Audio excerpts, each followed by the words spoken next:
마찬가지 같이 기도하시겠습니다.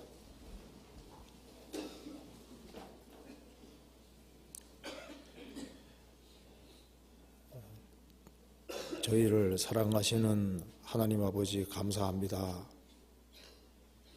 오늘도 저희들을 한자리에 불러 모아주시고 하나님의 말씀을 배울 수 있게 해주신 것을 감사합니다. 오늘 이 말씀을 통해서 우리의 신앙을 점검해 볼 수 있는 시간 가질 수 있도록 도와주시고 또 주 안에서 바른 신앙이 무엇인지를 다시 한번 일깨울 수 있도록 도와주옵소서. 역사의 마지막 시대를 살아가는 저희들에게 구원의 복을 허락해 주시고 소망 가지고 생을 살 수 있게 해주신 것을 감사합니다. 하지만 우리 주변에 불쌍한 이뤄진 영혼들이 너무나도 많이 있습니다. 그 영혼들을 건지기 위해서 최선의 삶을 살 수 있도록 도와주시고 우리의 사랑하는 가족들, 친척들, 이웃들 중에 한 사람도 이뤄지는 사람이 없도록 자비를 베풀어 주옵소서. 그리고 다음 주에부터 있을 충기 수양회도 함께 해주시고 그곳에서 많은 사람들이 구원함을 얻을 수 있도록 역사해 주시고 도와주옵소서. 그리고 해외에 선교하는 그 모든 손길들에도 주의 역사와 능력을 나타내 주옵소서. 주 예수 그리스도 이름으로 기도하옵나이다. 아멘. 시편 12편 찾으시겠습니다.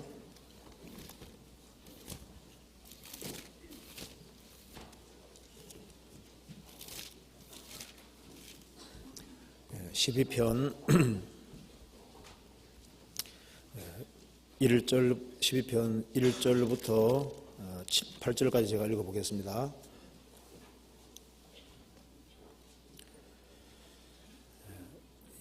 여호와여 도우소서. 경건한 자가 끊어지며 충실한 자가 인생 중에 없어지도소이다. 저희가 이웃에게 각기 거짓을 말하며 아첨하는 입술과 두 마음으로 말하는도다. 여호와께서 모든 아첨하는 입술과 자랑하는 혀를 끊으시리니 저희가 말하기를 우리의 혀로 이길지라. 우리 입술은 우리 것이니 우리를 주관할 자 누구리요 하미로다. 여호와의 말씀에 가련한 자의 눌림과 궁핍한 자의 탄식을 인하여 내가 이제 일어나 저를 그 원하는 안전지대에 두리라 하시도다. 여호와의 말씀은 순결하며 흑도가니에 7번 단련한 은 같도다. 여호와여 저희를 지키사 이 세대로부터 영영토록 보존하시리이다. 비로함이 인생 중에 높아지는 때 악인이 처처에 횡행하는도다.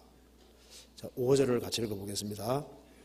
여호와의 말씀에 가련한 자의 눌림과 궁핍한 자의 탄식을 인하여 내가 이제 일어나 저를 그 원하는 안전지대에 두리라 하시도다. 거기까지입니다. 오늘은 시편 12편 5절에 나와 있는 말씀대로 여기 특별히 하나님께서 일어나사 저를 그 원하는 안전지대에 두리라 이 말씀이죠. 그 사람이 원하는 안전지대에 두리라. 그래서 그 원하는 안전지대라는 제목으로 조금 말씀을 드려보겠습니다. 이 시편은 12편 1절 앞에서 말한 대로 다윗의 시입니다. 다윗인데 이 다윗의 이 시는 특별히 시편이 다 마찬가지인데요. 성령의 감동으로 기록이 됐습니다. 그런데 시편 12편을 자세히 읽어보면은 우리 시대하고 너무 유사해요. 어쩌면 우리 시대하고 이렇게 똑같을까 싶을 정도로 우리 시대하고 아주 유사합니다. 그래서 오늘 먼저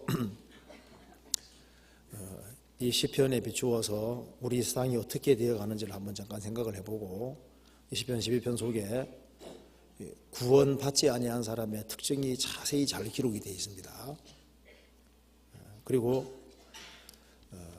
정말 경건한 사람들이 참으로 원하는 것이 있는데 그것이 바로 안전지대라고 하는 겁니다. 안전지대. 한 사람이 구원을 받을 때 안전지대에 정말 들어가게 되는 거예요. 그리스도 예수 안이 안전지대인 겁니다. 그리고 이제 이 경건한 성도는 어떤 사람인지도 여기에 자세히 기록이 되어 있습니다. 그래서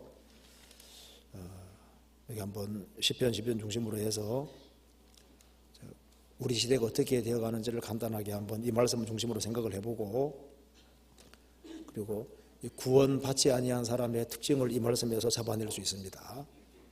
그리고 참으로 진리를 구하는 사람들은 안전지대를 구하게 되는 거예요. 그리고 안전지대를 얻은 그 사람들이 삶을 살아가는 특징들이 또 자세히 나와 있으니까 이랑 같이 한번 생각을 해봅시다. 자, 시편 12편 1절입니다. 여호와여 도우소서. 시편 기자가 말했습니다. 여호와여 도우소서. 경건한 자가 끊어지며 충실한 자가 인생 중에 없어지도소이다. 하나님의 심판이 다가오면 다가올수록 이와 같은 일이 있습니다. 그런데 이 말씀은 우리 시대하고 아주 유사한 거예요. 여호와여 도우소서. 경건한 자가 끊어지며 충실한 자가 인생 중에 없어지도소이다. 하나님의 심판이 다가오면 다가올수록 경건한 자, 충실한 자가 인생 중에 점점 적어지는 거예요. 그래서 소돔 고모라는 의인 10명이 없어 망했습니다. 그렇죠? 그리고 예루살렘에는 의인 1명이 없어 망했잖아요. 성경 말씀하기를 너는 예루살렘 거리로 빨리 왕래하며 그 넓은 거리에 찾아보고 알라. 너희가 만일 공의를 행하며 진리를 구하는 자 한 사람을 찾으면 내가 이 성을 사하리라. 그 예루살렘 그 넓은 거리에 하나님 성빈다고 하는 그곳에 참으로 하나님을 구하는, 진리를 구하는 사람 1명이 없었습니다. 그런데 우리 시대도 보면은 진리를 구하고 찾는 사람 찾기가 점점 어려워집니다. 그렇죠? 전도집회 한번 하면 구원받기가 안 쉽죠. 참 사람들 마음이 점점 강팍해집니다. 그래서 항상 어느 시대든 간에 멸망할 때 공통 요소가 뭔지 아시죠? 부패라는 겁니다. 부패.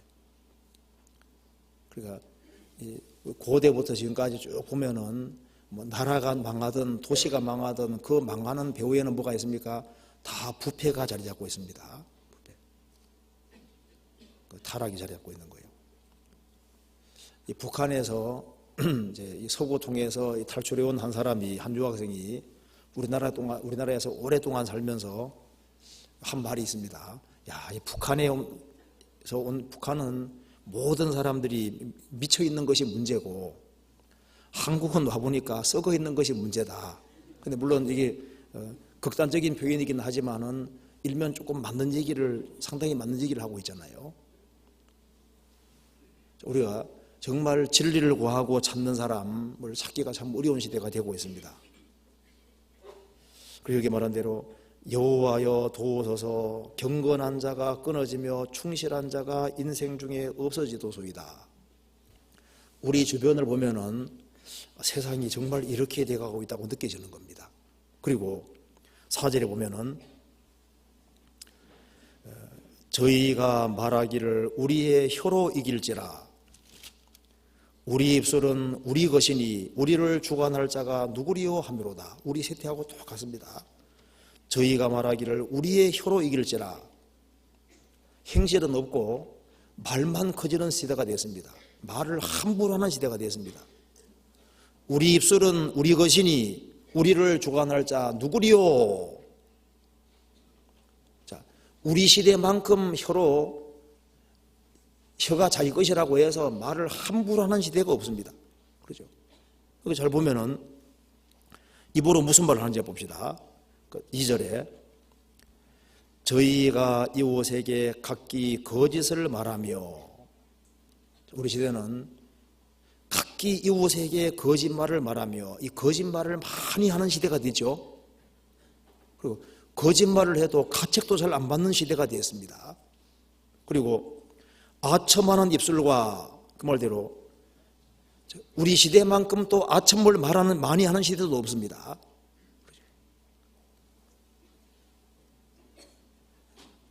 목적 자체가 어떤 육신적인 것을 얻기 위한 것이 목적이기 때문에 그걸 위해서는 수단 방법을 안 가리고 온갖 아양을 떨고 아첨하는 말을 하는 시대가 되었습니다. 그리고 3절에 여호와께서 모든 아첨하는 입술과 자랑하는 혀를 끊으시리니, 자랑하는 혀, 그렇죠. 우리 시대만큼 자랑 많이 하는 시대도 없습니다. 우리 시대는 자기를 PR해야 산다고 생각하거든요. 그 자기를 아주 과감하게 드러내는 시대가 됐습니다. 그리고 2절 끝에 두 마음으로 말하는도다. 두 마음으로 말하는, 이쪽에서 이 말하고 저쪽은 저 말하고 속이는 말을 하는 겁니다. 그리고 4절에 저희가 말하기를 우리의 혀로 이길지라, 우리 혀로 이길지라. 말이 안 되는 소리인데도 불구하고 막 윽박지르듯이 얘기하고 막 위협하듯이 얘기하고 우리 혀로 이길지라, 우리 혀는 우리 것이니, 우리 혀가 우리 건데 하고서 말을 막 하는 시대입니다. 하나님에 대해서도 막 인내 없네 하고 하나님에 대해서도 함부로 해결하는 시대가 되잖아요. 자, 우리 시대만큼 생각 없이 말하는 시대도 없습니다. 가만히 보세요. 감히 상상도 못했던 말들을 사람들이 합니다.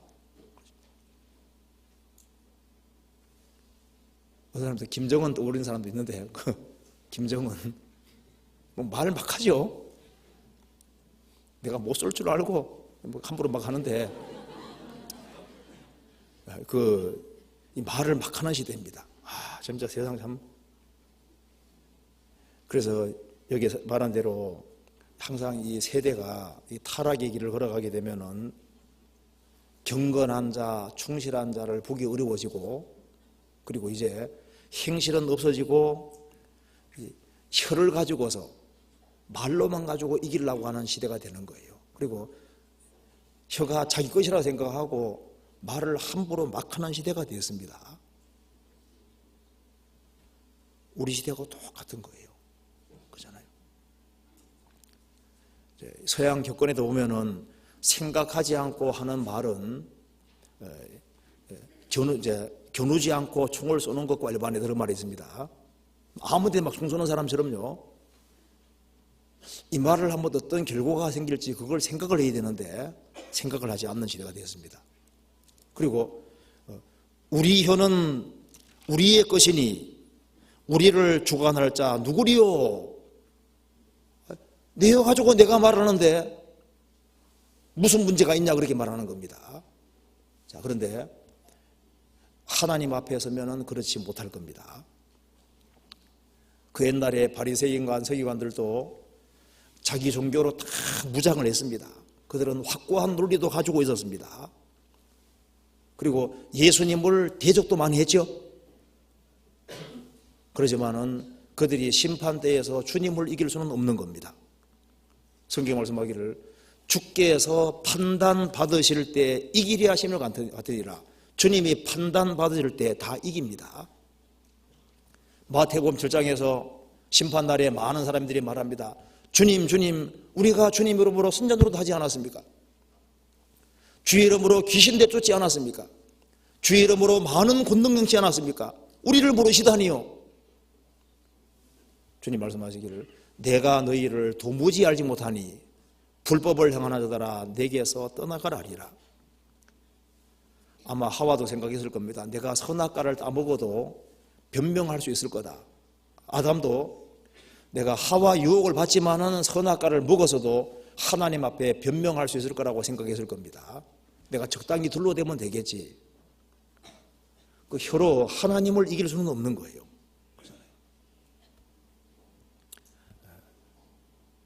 우리 혀로 이길지라. 우리 시대의 모습입니다. 시편 12편 8절 보시겠습니다. 그리고 여기에 비루함이 인생 중에 높아지는 때 악인이 처처에 횡령하나도다.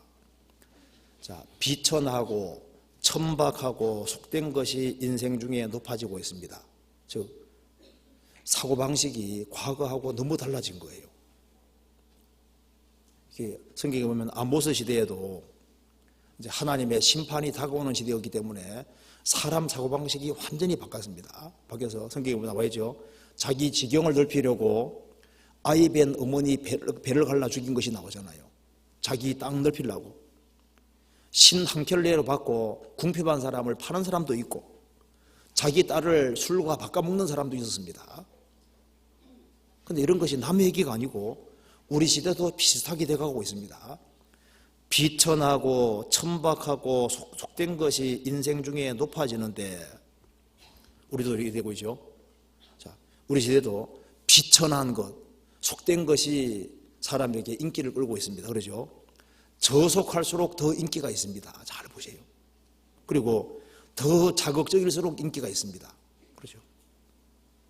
가치관이 완전히 바뀝니다. 우리 상업 광고도 보면은 다 탐심 부추기는 거예요. 탐심. 계속해서 욕심을 부추깁니다. 그렇죠. 가치 기준이 부로 바뀌고 있습니다. 그러니까 요즘은 보면은 가치관이 많이 바뀌어서 흥부하면 약간 모자란 사람 되는 거예요. 놀부, 욕심도 있고 아주 놀부. 그 놀부는 아주 좀 뭔가 현대인으로 좀 이렇게 바른 모습인 것처럼. 그죠? 세상 참 많이 바뀌었어요. 자, 왜 이래 되냐면은 한 세대 전마하더라도 절대적인 것이 있다고 생각했습니다. 그리고 하늘이 두려운 줄 알았거든요. 하나님 무서운 줄 알았습니다. 그런데 지금은 절대 기준이라는 것이 무너졌기 때문에 절대적인 것은 없다고 하는 사람들이 그렇게 생각하는 사람이 너무 많아지는 거예요. 그래서 모든 것이 상대적이라고 생각하는 이것이 사람 속에 쫙 밀고 들어오니까 세상이 완전히 이제 될 대로 되라는 식으로 가고 있는 거예요. 비천하고 천박하고 속된 것이 인생 중에 높아집니다. 그래서 요즘은 도대체 짐승하고 사람하고 구별도 잘 못하는 사람도 있어요. 그렇죠? 사람과 짐승은 비교 자체가 안 되잖아요. 근데 잘 보면은 개가 죽으면 제 개 장례식도 치르고 신문 나온 거 보셨어요? 향나무 관에다가 넣어가지고 그 강아지를 상복까지 입혀가지고 장례식을 하고 함에다 넣어가지고 제사 지내고 또 그걸 또 계속 보관하고 또 뼈를 태워가지고 개를 딱 보관하는 겁니다. 개에게 비단 수의도 입히고 하나님 잃어버리니까 도대체 뭐가 더 중요한지 개에게 상속도 하고 고양이에게 상속도 하고 야, 그 아까운 돈을 가난한 사람이 주면 얼마나 좋겠어요. 이 가치관이 너무 바뀌었습니다. 성경 디모데후서 3장 찾아봅시다.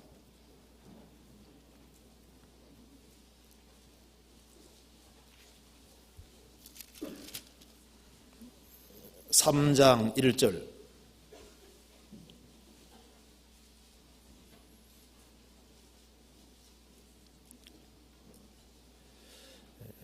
내가 이것을 알라 말세에 고통하는 때가 이르리니 사람들은 자기를 사랑하며 돈을 사랑하며 자긍하며 교만하며 회방하며 부모를 거역하며 감사치 아니하며 거룩하지 아니하며 무정하며 원통함을 풀지 아니하며 참소하며 절제하지 못하며 사나우며 선한 것을 좋아 아니하며 배반하여 팔며 조급하며 자고하며 쾌락을 사랑하기를 하나님 사랑하는 것보다 더하며 경건의 모양은 있으나 경건의 능력은 부인하는 자니 이 같은 자들에게서 내가 돌아서라. 우리 시대하고 똑같잖아요. 내가 이것을 알라 말세에 고통하는 때가 올 것이다. 우리 시대를 가리키는 겁니다.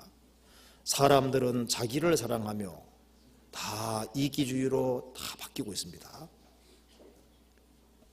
그리고 돈을 사랑하며 그죠? 모든 가치 기준이 돈으로 바뀌고 있습니다. 자긍하며 교만하며 회방하며 부모를 거역하며 부모 말 안 들어요. 신문에 나온 거 보셨죠? 이제 이 사채 빚을 갚으려고 후배시켜서 자기 집을 털으라고 이렇게 털게 한 사람도 있잖아요. 물론 잡혔습니다. 그런데 참 그런 생각을 한다는 게 참 이게 참 놀라운 거지 않습니까? 빚 갚으려고 후배시켜서 자기 집을 털게 만드는, 그까지는 생각하는데 그 어머니 아버지가 어떻게 생각할 그 생각도 안 하는 거예요. 부모를 거역하며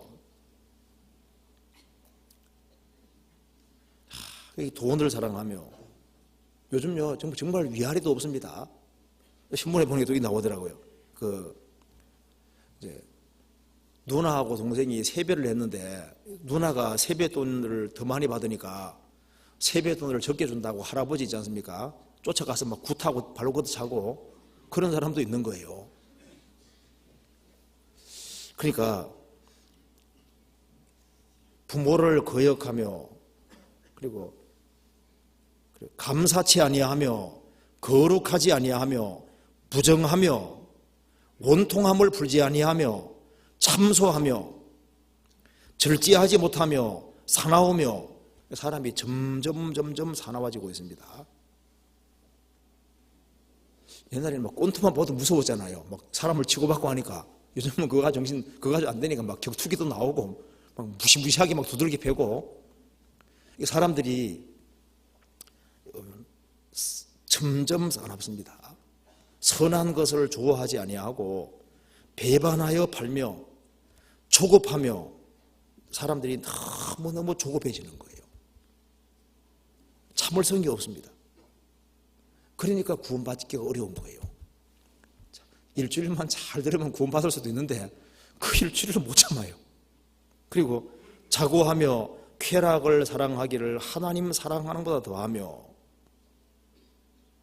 요즘 정말 충동적이고 조급합니다. 아들이 컴퓨터 게임 할 때 있지 않습니까? 우중 하면은요, 막 칼 가지고 갖다 들이대는 데도 있고, 요즘 세상 자체가 이게 참을성 자체가 없어지는 거예요. 그냥 욱하면 그냥 사고 치는 겁니다. 경건의 모양은 있으나 경건의 능력은 부인하는 자니 이 같은 자들에게서 내가 돌아서라. 지금 우리 시대가 또 이런 식으로 되고 있습니다. 제가 글에 보니까 속담도 변하고 있습니다. 과거에는 가는 말이 고와야 오는 말이 곱다 그랬죠. 요즘은 가는 말이 거칠어야 오는 말이 곱다. 참 많이 바뀌었죠. 좀 그런 것 같잖아요. 한번 생각해 봐요. 지금 세상 보면 이게 좀 상당히 맞는 일 같습니다. 자, 돌다리도 두들겨 보고 건너라. 요즘은 돌다리를 두들기면 장님으로 오해한다. 아는 길도 물어가라 그랬는데 요즘은 아는 길을 곧장 가라. 물어가면 시간 낭비다. 아는 길은 그냥 물어가면 더 헷갈린다. 별리게 됐습니다. 젊어서 고생은 사수도 하라 그랬죠. 젊어서 고생하면 이제 노년기가 되면 신경순이다. 가능한 고생 적게 하라. 많이 바뀌었죠. 그런데 말이 좀 그럴싸하게 보이잖아요. 그렇죠?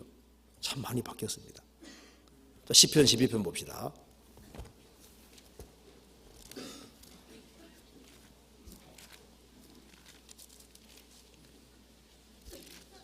시편 12편 8절에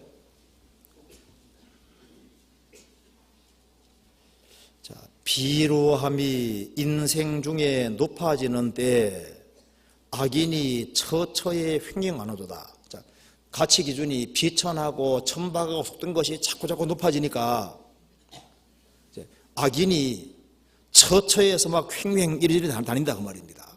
그래서 세상은 점점 불안정한 시대가 되어가는 거예요. 그렇죠? 우리나라도 살기가 점점 어려운 시대가 되고 안전하지 않은 곳이 되어가잖아요. 악인이 처처에 횡령하는, 이래 되니까 경건한 자들이 더 고통을 받고 가련한 자들이 눌림을 받고 억울한 일을 당하고 악인은 점점 더 바로하는 시대가 돼요. 그런데 여기 보면 악인이 처처에 횡령한다고 했는데 악인들이 막 부지런히 설치고 다니는데 그들도 물어보면 도대체 왜 무슨 목적으로 사는지 목적이라는 게 없는 거예요. 사람들이 우르르 몰려다니는데 자기들도 왜 몰려다니는지를 모릅니다. 그렇죠? 우리 시대만큼 유행 따르는 시대도 없죠. 자, 그냥 남이 하는 대로 본대로 그냥 무조건 따라하는 거예요. 악인이 처처에 횡명하는도다. 요즘 사람들 진짜 먹을거리 찾아다니고 볼거리 찾아다니고 놀거리 찾아다니고, 그리고 참 모임도 많고 우르르 몰려다니는데 도대체 왜 사는지 도대체 그걸 아무것도 모르고 세상 홍제에 휩쓸려서 그냥 다니는 거예요. 제가 인터넷에서 보니까 이게 나오더라고요. 이게 한 억만장자가 있는데, 아마 들은 분도 있을 겁니다. 억만장자가 있는데 이분이 딸을 결혼을 못 시킨 거예요. 그래서 적당한 신랑감이 없으니까 머리를 썼습니다. 그래서 이게 자기 집 앞에 큰 풀장이 있으니까 거기에다가 악어를 여러 마리 사집어 놓고 물뱀도 사집어 놓고 이렇게 해서 누가 보더라도 악어가 기어다니고 뱀이 기어다니는 걸 보이게 하는 상태에서 동네 젊은 사람을 다 초청을 한 겁니다. 큰 잔치 베풀었어요. 그래서 이제 잔치가 이제 끝나갈 즈음에 이제 젊은 청년들을, 결혼 안 한 청년들을 쫙 이제 한 줄로 딱 세웠습니다. 그리고 내가 중대 발표를 하겠습니다. 보다시피 여기에 악어들이 기어다니고 뱀들이 기어다니는데 이곳을 제일 먼저 통과하는 사람, 용감하게 통과하는 사람에게는 3가지 조건 중에 하나를 주겠습니다. 첫째, 10에이커의 땅을 주든지, 두 번째, $100만 주든지, 이 사람 돈이 워낙 많으니까, 세 번째, 우리 딸과 결혼하는 조건. 셋 중에 하나 주겠습니다. 그 말 떨어지기 무섭게 한 사람이 용감하게 뛰어들어서 수용하는데, 올림픽 선수처럼 막 열심히 잘하는 거예요. 그래서 그 악어들이 기어다니고 뱀들이 기어다니는데 막 통과해서 딱 나오는 거예요. 보니까 억만장자가 마음에 다 들었습니다. 그래서 물었습니다. 10에이커의 땅 줄까 하니까 아닙니다. 노라는 거예요. $100만 그것도 아니래요. 우리 딸과 결혼한 조 그것도 아니래요. 그럼 뭐냐 하니까 누가 나 밀었는지 잡아내야 되겠다고. 이 사람은요, 듣질 않고 그냥 딴짓하고 있는데 누가 확 밀어가지고 막 무조건 살고 보자 그 생각밖에 안 했거든요. 근데 여기 남의 얘기 같은데요, 우리 시대도 비슷합니다. 막 부지런히 사는데 도대체 무슨 목적이라는 게 없잖아요. 그렇잖아요. 여기에 시편 12편에 불신자의 특징이 잘 나타나 있습니다. 한번 보시죠. 시편 12편 다시 한번 봅시다. 보시면은, 잘 읽어보면은 불신자의 특징 중에 하나는 먼저 자기 중심입니다. 12편 4절 보시겠습니다. 저희가 말하기를 우리의 혀로 이길지라 우리 입술은 우리 것이니 우리를 주관할 자 누구리요 하미로다. 무슨 특징이 있습니까? 우리 입술은 우리 것이니 우리를 주관할 자가 누구리요. 그러니까 자기의 주관자는 자기다 그 말이죠. 그래서 여기 악인의 기본 특징이 우리 입술은 우리 것이다. 우리를 주관할 자가 누구리요. 이 사람 속에는 뭐가 없습니까? 하나님은 안중에도 없습니다. 인생의 주관자가 하나님이라는 것을 잊고 있습니다. 하나님 필요 없다 그 말입니다. 그래서 이 악인의 마음속에 들어가면 뭐가 없냐면 하나님이 없는 거예요. 악인은 그 교만한 얼굴로 말하기를 여호와께서 이를 감찰치 아니하신다 하며 그 모든 사상에 하나님이 없다 하나이다. 그 악인 마음속에 들어가면은 하나님은 없습니다. 누가 들어있냐면 자기가 딱 들어있는 거예요. 영어로도 sin이라는 글자 있잖아요. sin, S-I-N, sin이라는 글자 보면은 S하고 N 사이에 뭐가 들어있습니까? I가 들어있어요. I. 구원 안 받은 사람 특징이 뭐냐면요, 심령 깊숙한 곳에 뿌리 깊이 있는 것이 자기 중심이 딱 있습니다. 그리고 악인의 두 번째 특징은 이게 마음 자체가 잘못되죠. 보면은 2절에 저희가 이웃에게 각기 거짓을 말하며 아첨하는 입술과 두 마음으로 말하노도다. 이 악인의 구원받지 아니한 사람 마음 속에 뒤져보면은 마음 속에는 두 마음이 있는 거예요. 두 마음으로 말하노도다. 마음이 항상 왔다 갔다 하는 거예요. 안정됨이 없습니다. 항상 자기중심이고, 그리고 마음은 두 마음인 거예요. 그들은 미혹된 마음을 가지고 있습니다. 그 구원받지 아니한 사람 마음속을 뒤지면 그 마음속에 아주 강팍한 마음이 있습니다. 그들은 교만한 마음을 가지고 있습니다. 완악한 마음을 가지고, 어떤 사람은 탐욕 연단된 마음을 가지고 있습니다. 그들은 미련한 마음, 어리석은 마음을 가지고 있고, 항상 자기중심이기 때문에 아무것도 깨닫지를 못하는 거예요. 그들의 마음은 공허하고 부패되어 있고 항상 마음이 정함이 없는 거예요. 구원받지 아니한 사람 마음 특징입니다. 그들은 마음이 잘못되어 있기 때문에 입에서 바른 것이 나올 수가 없는 거예요. 그래서 이 거짓을 말하게 되는 겁니다. 2절에 저희가 이웃에게 각기 거짓을 말하며 아첨하는 입술과 두 마음으로 말하노다. 여호와께서 모든 아첨하는 입술과 자랑하는 혀를 끊으시리니, 저희가 말하기를 우리 혀로 이길지라 우리 입술은 우리 것이니 우리를 주관할 자가 누구려 하미로다. 그래서 악인인지 알아보기 위해서 가장 좋은 길은 사실은요, 말하는 거 보면 알 수 있습니다. 말하는 거 보면. 이 말을 막 하는 사람 있죠. 그거는 속이 잘못됐다는 증거고 속에 하나님이 안 계시다는 증거입니다. 그래서 누가복음 16장에 부자가 음부에 떨어졌을 때 뭘 서늘하게 해달라고 했습니까? 내 혀를 서늘하게 해주십시오. 왜 그 말이 있을까요? 내가 이 불꽃 가운데서 불꽃에서 가운데 고민하는데 왜 혀를 가장 이제 얘기했을까요? 내 혀를 서늘하게 하소서. 이 혀로 이 부자가 매일 잔치했죠. 잔치하면서 혀로 막말을 많이 했던 것 같아요. 내 혀를 서늘하게 하소서. 아마 구원 안 받은 사람이 지옥 가면은 고통스러운 부위가 많이 있을 텐데 그 중에 가장 대표적인 것이 뭘까요? 아마 혀일 겁니다. 이 혀로 죄를 제일 많이 짓거든요.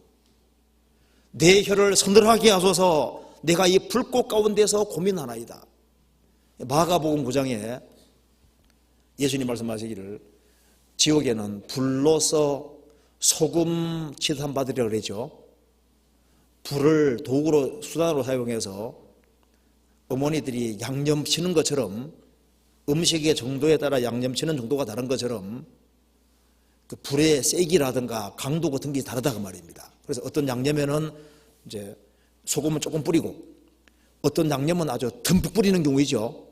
그것처럼 죄의 정도에 따라서, 그 사람이 죄를 범한 정도에 따라서 이 불의 뜨겁기와 세기와 빈도수 이런 게 다를 거다 그 말입니다. 그러면은 혀로 말을 막 한 사람 있지 않습니까? 그런 사람들은 불이 통과될 때 훨씬 더 뜨거운 게 통과될 수도 있을 거 아니에요. 손 가지고 죄를 많이 지은 사람은 하나님이 손을 막 더 뜨겁게 할 수도 있을 겁니다. 하여튼간 예수님 말씀하시기를 지옥이 얼마나 무서우면은 손 찍어버리고 발 찍어버리고 눈 빼버리고 그렇게 해서라도 지옥 가지 말라고 했을까요? 그런데 혀로 말을 막 하는 거예요. 성경 야고보서 3장 찾아봅시다.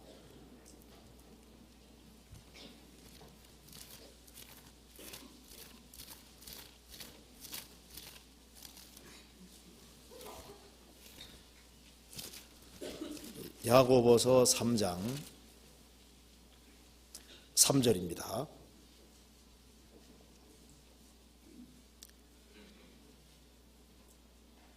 우리가 말을 순종케 하려고 그 입에 재갈을 먹여 온몸을 억하하며 또 배를 보라, 그렇게 크고 광풍에 밀려가는 것들을 지극히 작은 키로 사공의 뜻대로 운전하나니 이와 같이 혀도 작은 지체로 돼 큰 것을 자랑하는도다. 보라, 어떻게 작은 불이 어떻게 많은 나무를 태우는가. 혀는 곧 불이요 불의의 세계라.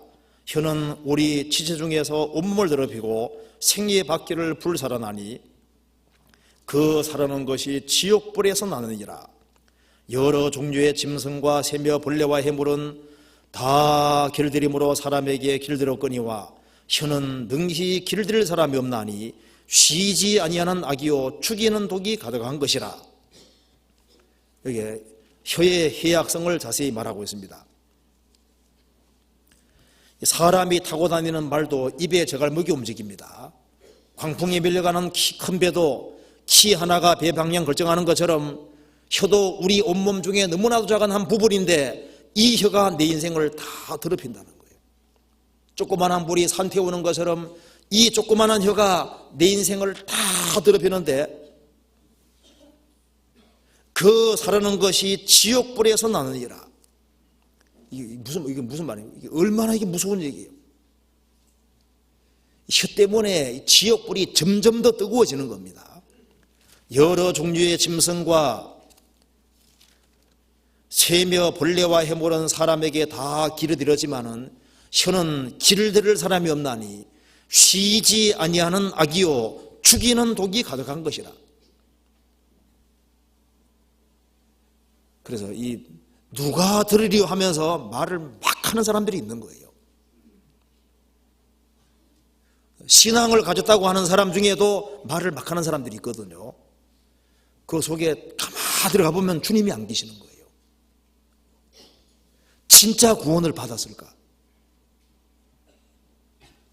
성경 시편 59편 보시겠습니다.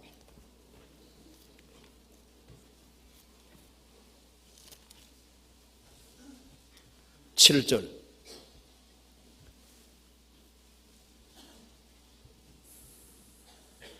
(59편) 7절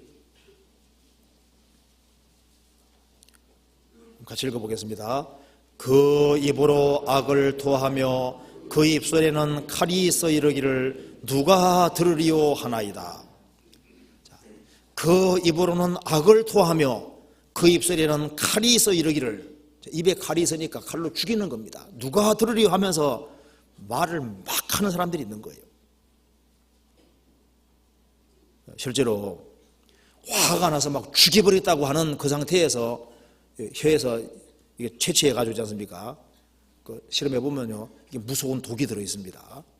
몸에 독이 나온다는 말이 이게 사실인 거예요. 그래서 혀는 불입니다. 이거 불의의 세계거든요. 혀로 인해서 다친 사람도 많고 혀 때문에 남을 망하게 한 사람도 많습니다. 마귀는 거짓말로 하와를 넘어뜨렸고 또 하와도 말로 아담을 넘어뜨렸잖아요. 말이 사람을 넘어지게 만들 수 있습니다.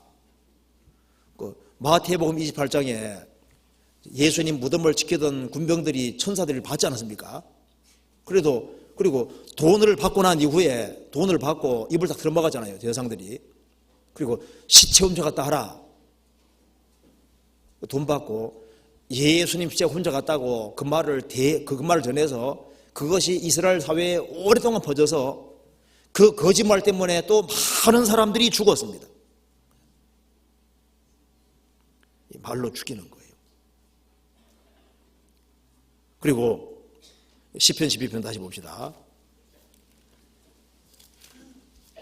이게 구원받지 못한 사람의 특징이 8절에 비루함이 인생 중에 높아지는데, 그래서 여기에 구원받지 아니한 사람은 세상 풍조에 휩쓸리기 때문에 결국은 가치 기준이 천박하고 속된 것이 삶의 기준이 되어서 구원받지 아니한 사람은 세상 하는 대로 따라하게 되어 있습니다. 남들이 하는데 왜 내가 못하냐고 말입니다.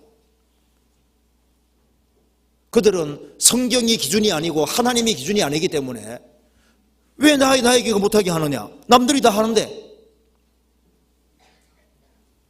가치 기준이 남인 거예요. 참 이상합니다.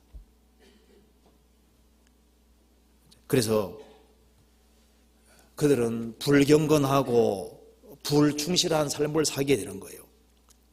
그러면서도 자신들은 안전하다고 생각을 합니다. 경건한 자들이 안전지대 찾고 있는데 그들은 자기들이 안전한 곳이 있다고 생각하는 거예요. 성경에 보면은 그 오바댜서 보면요, 에돔 나오지요. 에돔이라는 도시는 나라는 정말 견고한 도시라는 거 아시죠? 높이가 평균 한 12m가 넘어요. 아주 바위로 되어 있는 아주 엄청난 도시고, 거기에는 들어오는 통로가 하나밖에 없었다고 하지 않습니까? 그리고 폭이 한 3, 4m 되고, 맹인 몇 사람이 지켜도 그 뚫고 들어가지 못할 정도로, 보통 그 길이가 3, 4km 정도 쭉 뚫고 들어가야 되니까, 그러니까 아주 들어가는 길 자체가 좁고 길기 때문에 그 난공불락이었습니다. 근데 그것도 안전지대 아닙니다. 그것도 무너졌잖아요. 바벨론도 3종 성벽으로 되어 있는데 무너졌습니다. 이 세상 그 어디에도 안전한 곳이 없습니다. 노아 시대 사람도 생각했겠죠. 나는 안전한 곳에 있다 생각했을 거 아니에요. 그런데 물에 의해서 다 날아갔잖아요. 그러니까 여기에 악인들의 특징이 나와 있는 거예요.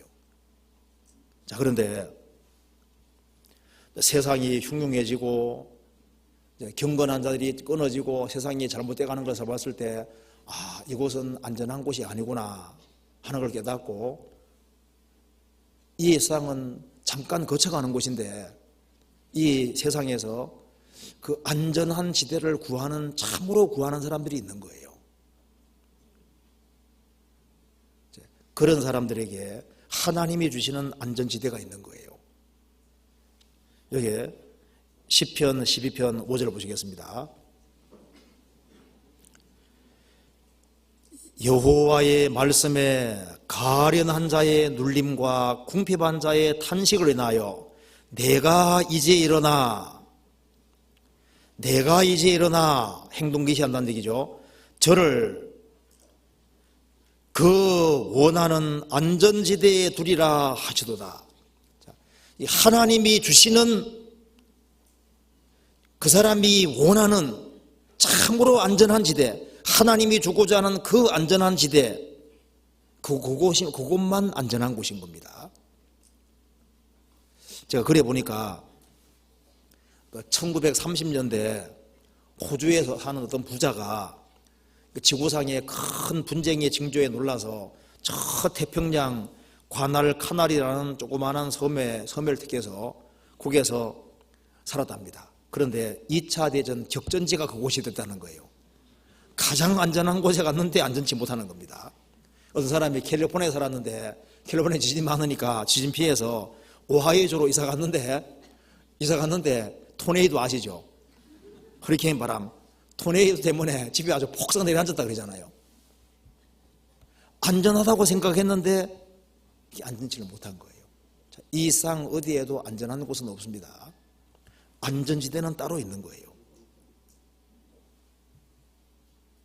우리가 안전지대라고 생각했는데 보면 안전지대가 아닌 경우가 많잖아요. 하나님이 주시는 안전지대라는 것이 있습니다. 이것을 찾아야 되는 거예요. 그 뒤에 6절에 보시겠습니다. 한번 같이 읽어봅시다. 여호와의 말씀은 순결하며 흑도가니에 7번 단련한 은 같도다. 하나님께서는 가련한 자, 궁핍한 자, 그런 사람들을 위해서, 인생의 문제를 정말 해결을 원하는 사람을 위해서 여호와의 말씀을 내려주셨습니다. 여호와의 말씀 속에 안전지대가 있는 겁니다. 그 원하는 안전지대에 두리라. 안전지대.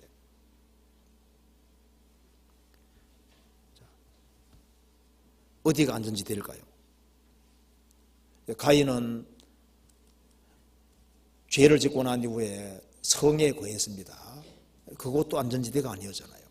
우리 사람들이 돈이 안전지대라고 생각하는데 돈 많으면 안전할 줄 아는데 그렇지 않습니다. 성경에 보면은 돈이 없는 사람은 위협받을 일이 없다고 했습니다. 돈 많으면 오히려 문제가 생기는 경우도 많습니다. 그렇잖아요. 자, 정말 안전지대가 어딜까요? 이 세상은 안전지대 없습니다. 노아 당시의 안전지대가 어디일까요? 유일하게 딱 한 곳입니다. 성경에서 봅시다. 창세기 7장 1절.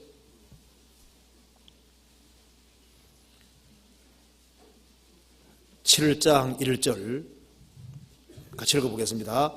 여호와께서 노아에게 이르시되 너와 내 온 집은 방주로 들어가라. 내가 이 세대에 내 앞에서 의로움을 내가 보았음이니라.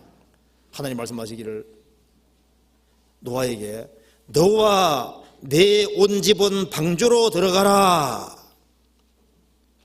노아 시대에 어디가 안전지대입니까? 딱 방주 앞만 안전지대인 거예요. 노아는 방주 만들면서 서러움도 많이 겪었습니다. 그 노아 당대에 가장 왕따면 누굴까요? 노아. 가장 말거리는 누굴까요? 노아입니다. 노양반 미쳤지. 이 비 안 오는 세상에 어떻게 방주 짓고 100년 가까이 걸려서 저렇게 방주 만드냐 그 말입니다.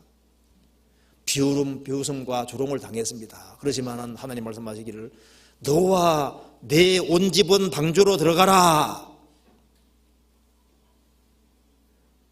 그는 이 하나님의 말씀을 듣고 얼마나 큰 위로가 됐겠습니까? 여기가 유일한 안전한 곳이었습니다. 소돔 고모라 멸망할 때 소돔 고모라는 안전지대가 없습니다.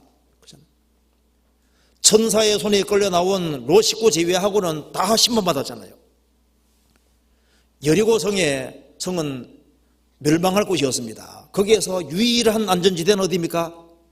기생 라합의 집에 붉은 줄이 서져 있는 그 기생 라합 집 고개만 안전지대인 거예요. 오사란 사람의 유일한 안전지대가 어딜까요? 도피성이 유일한 안전지대인 겁니다. 이 죄 많은 세상에서 이 세상 어디에도 안전지대는 없는 겁니다. 딱 한 곳입니다. 예수님 말씀하시기를 수고하고 무거운 짐진 자들아 다 내게로 오라. 내가 너희를 쉬게 하리라. 그리스도 예수 안이 유일하게 안전한 곳인 거예요. 여기 밖에는 안전한 곳이 없습니다. 성경 시편 118편 찾아봅시다.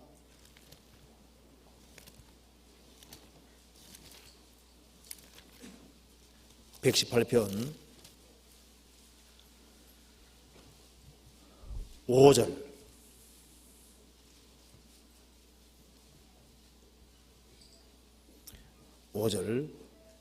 같이 읽어보겠습니다. 내가 고통 중에 여호와께 부르짖었더니 여호와께서 응답하시고 나를 광활한 곳에 세우셨도다. 광활한 곳은 넓은 곳입니다. 다윗은 아주 위태위태한 인생을 살았습니다. 위태위태한 곳 다녔는데 주님께서 광활하고 넓은 곳에 딱 이끌어 주신 거예요. 사실 구원받지 아니한 모든 사람은 아슬아슬한 벼랑길을 걷고 있습니다. 발만 헛디디면 그냥 영원한 멸망에 떨어지는 거예요. 그런데 어느 날 그리스도 예수 안에 딱 들어오면은 그는 광활한 곳, 넓은 평지, 넓은 곳에 딱 오는 겁니다. 안전지대로 딱 들어서는 거예요. 저도 1983년도 9월 25일 그날 그리스도 예수 안에 딱 들어온 거예요. 안전지대에 딱 들어온 겁니다. 그러니까 그리스도 예수 밖에 있다가 그리스도 예수 안에 들어올 때가 있는데 평생에 딱 한 번 있는 겁니다. 딱 한 번. 신비하게도 그리스도 예수 안에 딱 들어온 거예요. 안전지대에 딱 들어선 겁니다. 그래 되면은 이제는 죽음이 겁나지 않습니다. 이제는 죽음 건너갈 수 있게 되잖아요. 그리스도 예수 안에 들어오고 나니까 세상이 갑자기 초라해 보이죠. 뭐가 실감나냐면 저도 구원받은 그날 구원받고 교회당 문을 탁 나서는데 하늘을 보니까 내가 보는 하늘이 아니었어요. 나무들을 보니까 내가 보는 나무들이 아니었습니다. 하나님이 만드셨구나. 그게 실감이 아주 확 나는 거예요. 그러면서 조금 시간 지나가니까 세상 사람들이 완전히 속고 있다는 것이 실감이 나는 겁니다. 세상 것을 추구하는 그 모든 것이 얼마나 부질없는 짓이고 얼마나 허무한 것인지고 얼마나 초라한 것인지를 볼 수 있는 눈이 생기는 거예요. 그러니까 그리스도 밖에 있다가 안에 안전지대에 딱 들어온 사람은 차이가 나게 되어 있습니다. 이사야 26장 찾아봅시다.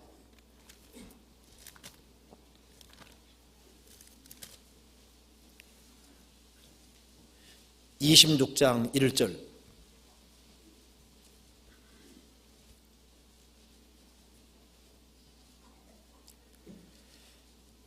그날에 유다 땅에서 이 노래를 부르리라. 우리에게 견고한 성읍이 있으며 여호와께서 구원으로 성과 곽을 삼으시리로다. 너희는 문들을 열고 신을 지키는 의로운 나라로 들어오게 할지어다. 여기에 우리에게 견고한 성읍이 있으며 여호와께서 구원으로 성과 곽을 삼으시리로다. 여기에만 안전한 곳입니다.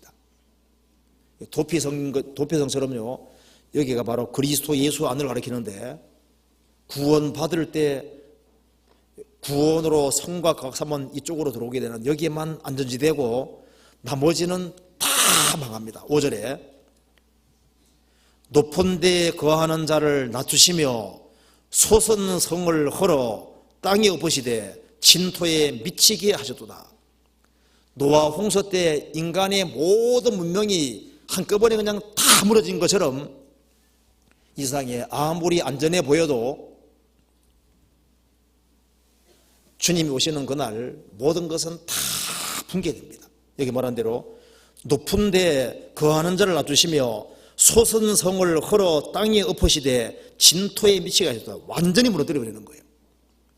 안전한 곳은 딱 하나. 우리에게 견고한 성읍이 있으며 여호와께서 구원으로 성과 곽을 삼으시리로다. 그러니까 실제로 구원받는 게 그렇게 중요한 겁니다. 세상에는 자기 구원보다 중요한 건 없는 거예요.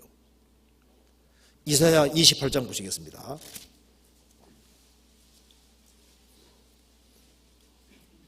16절.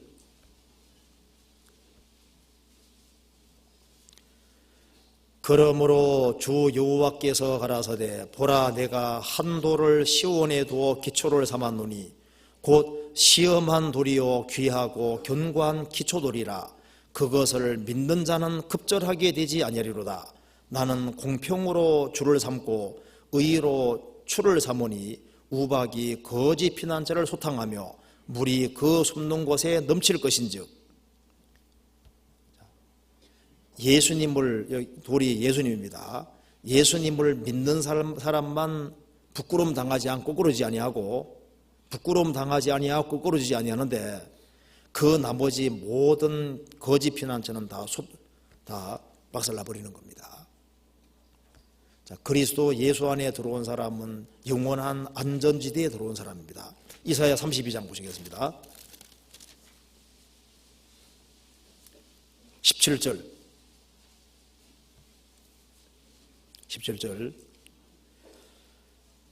의의 공효는 화평이요.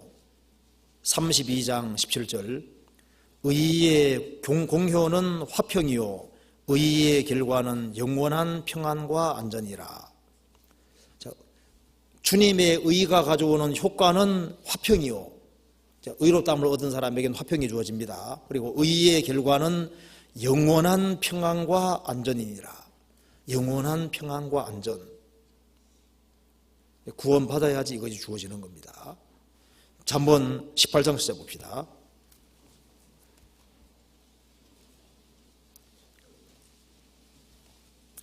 잠언 18장 10절.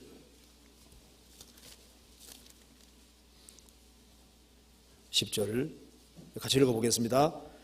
여호와의 이름은 견고한 망대라. 의인이 그리로 달려가서 안전함을 얻느니라.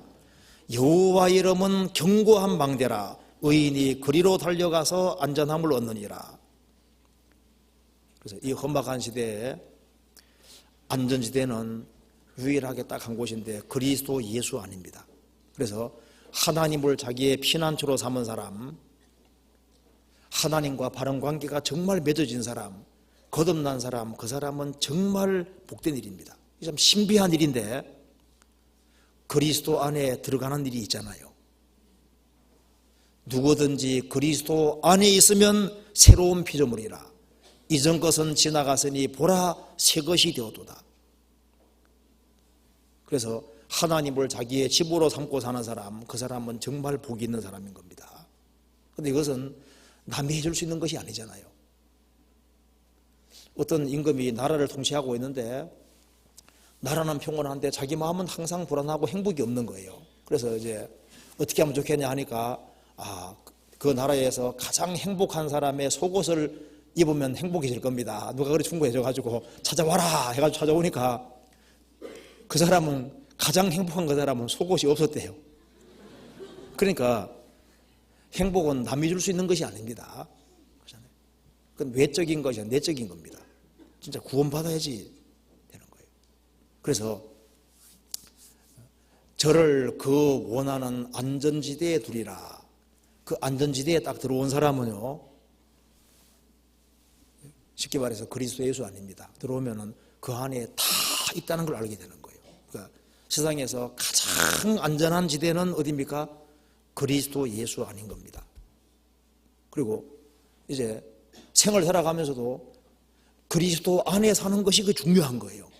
그리스도를 붙잡고, 주님이 내 주인과 구세주 되었으니까 주님 붙잡고 주님 뒤를 졸졸 따라다니고 주님과 동고동락하고, 그러면 주님 안에는 다 있는 거예요.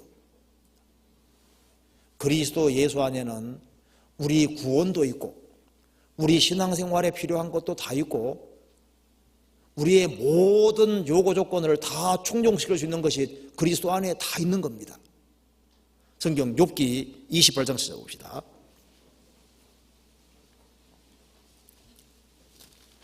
28장 1절 보시겠습니다.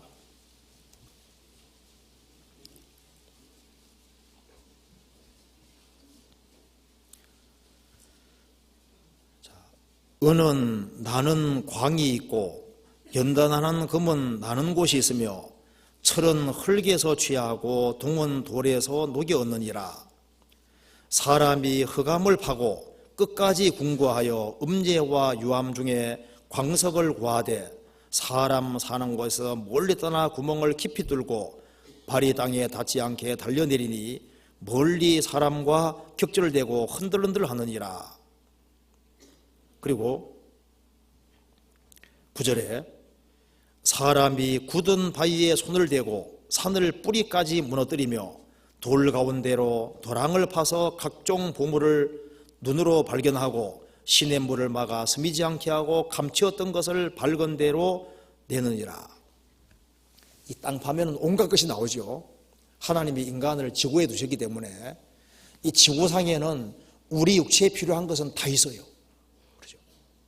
하나님께서 사람이 태어나 죽는 사이 육신에 필요한 것은 이 지구상에 다 두셨습니다. 지구상에는 먹을 것이 다 있죠. 노력하면은 이 지구상에 있는 걸 다 누릴 수 있게 만들어 놨지 않습니까? 그리고 땅 파고 들어가면은 별 것이 다 들어있는데 은은 나는 광이 있고 연단하는 금은 나는 곳도 있고 철은 흙에 취하고 돌은 동에서 녹였느니라. 그리고 막 땅 깊은 데 파고 들어가면은 거기 막 석탄도 나오고 어느 곳에는 막 석유도 나오고 어느 데는 막 보석도 나오고 금도 나오고 별게 다 나오지 않습니까? 그러니까 하나님이 땅 속에다가 온갖 것을 판부도 놨다고 말입니다. 그래서 좀 부지런하고 방향만 제대로 잡으면은 세상 살아가는 데 필요한 것은 이 지구상에 다 있다고 말입니다. 그렇잖아요. 12절 그러나 지혜는 어디서 얻으며 명철의 곳은 어디인고 그 값을 사람이 알지 못하나니 사람 사는 땅에 찾을 수 없구나. 이 세상의 책을 아무리 많이 읽는다고 해도 이 지구상에 있는 것을 아무리 파고 들어가도 인생 문제는 해결이 안 되더라고 말입니다. 인생의 문제를 푸는 지혜는 어디서 얻을꼬? 어디 있습니까? 하나님이 사람이 되신 그리스도 안에 다 있는 거예요. 그러니까 육체에 필요한 것은 지구 속에 다 있는 것처럼 우리가 신앙생활에 필요한 모든 것은 그리스도 예수 안에 다 있는 거예요. 바꿔 말하면 성경 안에 다 있는 겁니다. 이 성경 파고 들어가면 성경 속에는 우리 구원에 필요한 것이 다 있지요. 우리 신앙생활에 필요한 것이 다 있지요. 모든 것이 다 있는 거예요. 그래서 그리스도 예수 안에는 온갖 보화가 감춰져 있습니다. 그래서 조금만 관심 기울이고 노력하기만 하면은 우리 신앙생활에 필요한 걸 얼마든지 얻을 수 있게끔 만들어 두신 겁니다. 주님께서는 모든 사람을 환영하고 있습니다. 그러잖아요. 너희들을 다 내게 오기만 해. 내게 오면은 내가 너희들에게 필요한 모든 것을 다 주겠다고 말씀하셨습니다. 자기 아들을 아끼지 아니하고 우리 모든 사람을 위해 내어주신 이가 어찌 아들과 함께 모든 것을 은사로 주지 아니하시겠느냐. 자기 독생자를 주신 주님께서, 하나님께서 아들과 함께 우리 신앙생활에 필요한 것을 다 주신다 그 말입니다. 세상 사람들은 나를 미워해도 주님은 우리를 환영하고 있습니다. 그렇잖아요. 인생 살아가면서 항상 안전지대는 바로 그리스도 예수 안입니다. 또 이런 얘기 하나 해드릴게요. 이제 대낮에 어떤 이렇게 죄수한 사람이 탈옥을 했다가 그날 밤에 자수를 했답니다. 그래서 탈옥수에게 텔레비전 기자들이 카메라 들이대고 물었습니다. 어째서 그렇게 들어왔냐 하니까 탈옥수가 말하기를 내가 아내를 보려고 방문을 살그머니 여는 순간 아내가 다짜고짜 당신 탈옥한 것은 8시간 전인데 그동안 어디 있었어? 막 바가지 걸기 시작하더랍니다. 그래서 여기서 내가 쉴 곳이 아니구나 하고 차라리 감옥이 편안하다 감옥에 다시 왔다는 거예요. 이 세상에서 정말 안전하고 날 받아줄 분이 도대체 누구냐 그 말입니다. 변함없이 항상 받아주는 분이 누구예요? 사람은 짜증내지만은 주님은 짜증내는 것이 없잖아요. 항상 받아주십니다. 한 소년 하나가 이제 부모님 돌아가시고 고아가 되었습니다. 살 길이 막막해서 이제 자살 소송 벌이는데 아무리 이제 내려오라고 해도 안 되는 거예요. 그래서 자살하려는 순간에 한 어르신이 얘기했습니다. 얘야, 내가 너의 아버지가 되어주마. 제발 죽지 마라. 내가 네 아버지 되어줄 테니까 제발 죽지 말아라고. 그 얘기를 듣고서 아들 데려왔다 그러잖아요. 주님께서는 내가 너의 필요를 채워주겠다. 내가 너의 모든 것이 되어주겠다. 약속해 주셨잖아요. 주님이 안전지대입니다. 여기에 시편 12편 다시 한번 봅시다.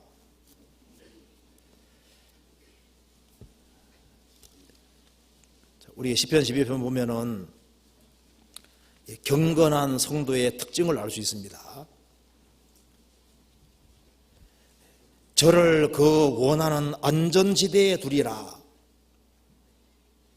주님과 바른 관계가 맺어진 사람, 주님의 도우심을 입고 있는 사람, 영원한 안전지대에 들어갔고 신앙생활 속에서도 주님의 그 도우심을 계속 입고 있는 사람들, 그런 사람들의 특징이 여기 나와 있습니다.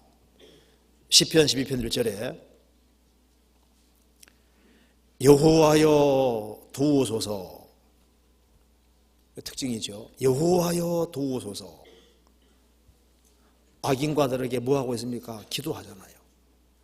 그래서 이 참된 성도는 여호와여 도우소서, 어려움에 있을 때 여호와여 도우소서, 그 기도하는 인생, 의존하는 인생, 그것이 성도의 기본 특징이 되는 겁니다.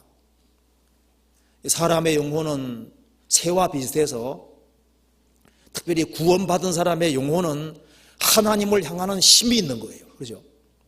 속사람은 하나님을 찾아가는 힘이 있습니다. 여호와여 도우소서, 그게 기본 특징이 있습니다.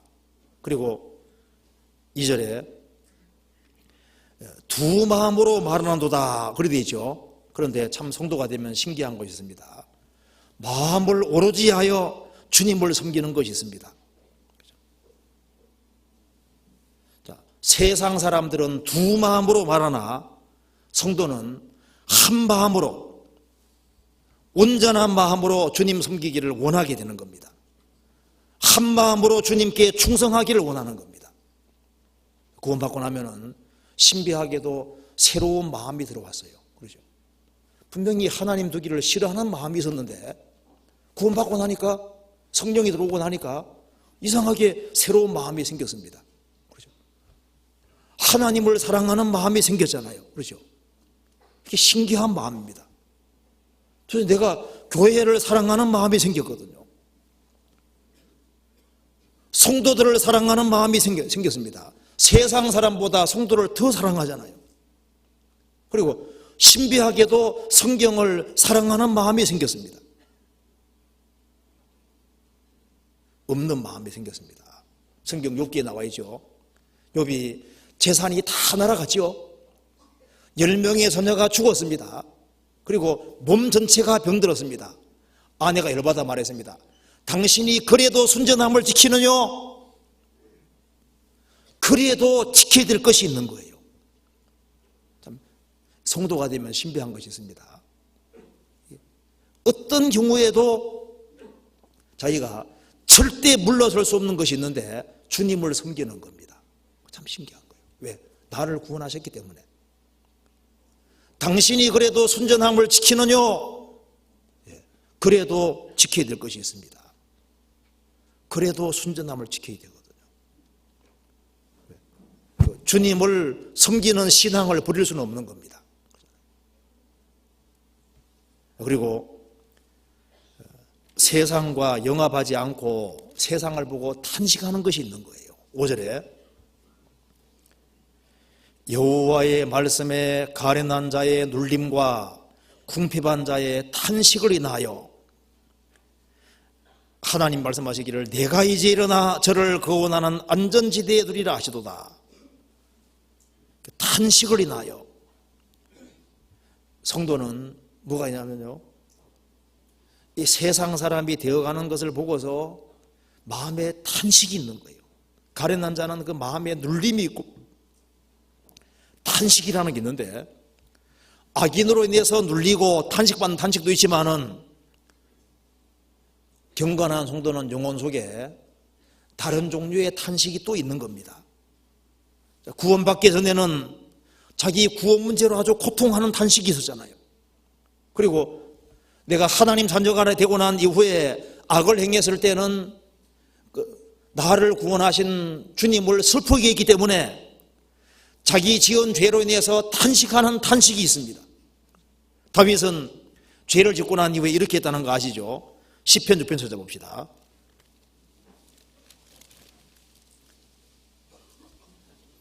(6편) 6절에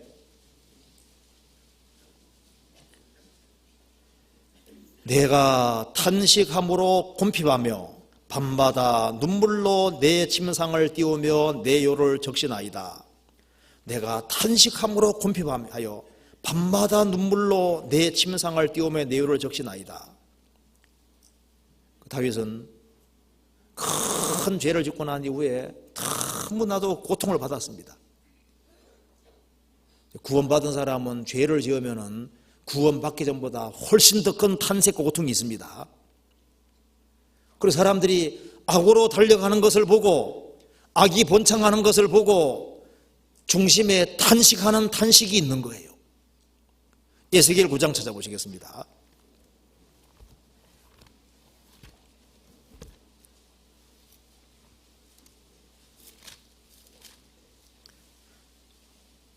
(9장 4절)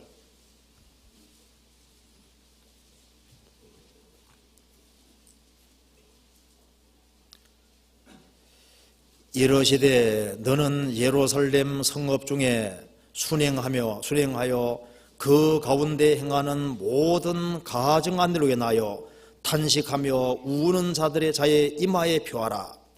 자, 예루살렘에 행하는 모든 가증 안으로 하여 탄식하며 우는 자의 이마에 표하라고 하니까 아무도 없는 거예요. 8절에 에스겔 혼자밖에 없는 거예요.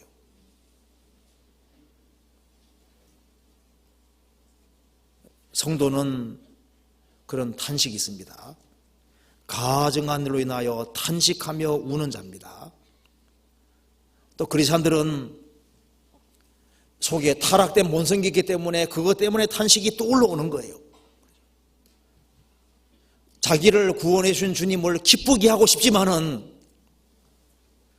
자기 본성 속에 하나님 뜻을 거스리는 게 자꾸 올라오기 때문에 속으로 짐진 것 같이 탄식하는 탄식이 있다 그 말입니다. 탄식이 있어요. 성도는 여러 가지로 탄식이 있습니다. 악인들은 자기 혀로 이기려고 하잖아요. 악인은 혀로 이기려고 하지만 구원받은 사람은 그렇게 할 수 없잖아요. 이쪽에서 말을 막 한다 할지라도 막 말할 수 없잖아요.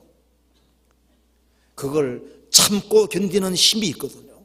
우리는 좋은 날 보기를 바라는 사람들이기 때문에 이쪽에서 악을 행해도 꾹 참고 견디는 겁니다. 그리고 어떻게 하든 간에 선을 행하려고 하게 돼 있는 거예요. 성경 베드로전서 3장 찾아보시겠습니다.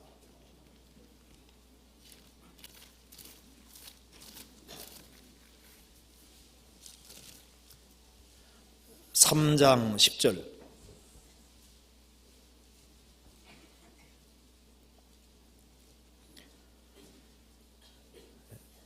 그러므로 생명을 사랑하고 좋은 날 보기를 원하는 자는 혀를 금하여 악한 말을 그치며 그 입술로 괴유를 말하지 말고 악에서나 선을 행하고 화평을 구하여 이를 좇으라. 구원받은 사람들은 생명을 사랑하는 사람입니다. 영생을 사랑하는 사람들이고 주님과 같이 만나서 영원히 살기를 바라는 사람들입니다. 좋은 날 보기를 원하는 사람들이기 때문입니다. 왜? 그들은 소망 가지고 살고 있거든요. 그래서 주님과 영원히 같이 살아야 되기 때문에 우리는 주님과 함께 영원히 살 좋은 날을 바라고 사는 사람이기 때문에 혀를 금하여 악한 말을 그치고 입술로 괴유를 말하지 말고 악에서나 선을 행하고 화평을 구하여 이를 좇으라. 3장 17절 같이 읽어보겠습니다.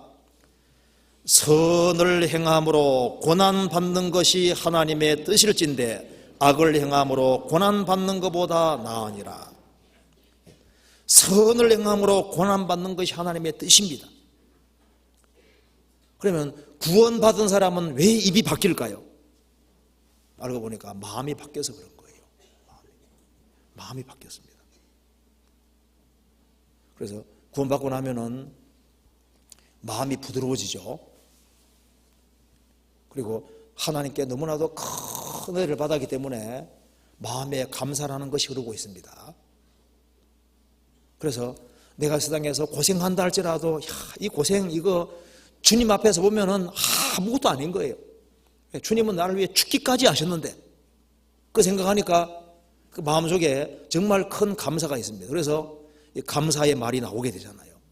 주님이 나 같은 큰 죄인 용서하셨기 때문에 나 같은 죄인도 용서하셨는데 그러니까 또 다른 사람 용서하는 마음도 생기잖아요. 주님이 내게 그 큰 사랑 베풀어 주셨기 때문에 이쪽에 삭대해도 선대하는 말이 나오게 되는 거예요. 경건한 성도는, 구원받은 성도는 불신자와 다른 뭔가 다른 확신을 가지고 삽니다. 10편 12편 봅시다. 어떤 확신이 있는지 봅시다.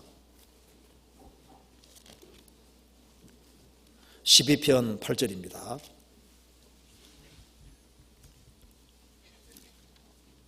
12편 4절에 저희가 말하기를 우리의 혀로 이길지라 우리 입술은 우리 것이니 우리를 주관할 자 누구리요 하미로다. 구원받기 전에 이렇게 행해서도 구원받으면 어떻게 됩니까? 구원받고 나면은 우리 입술은 우리 것이 아닙니다. 그러죠?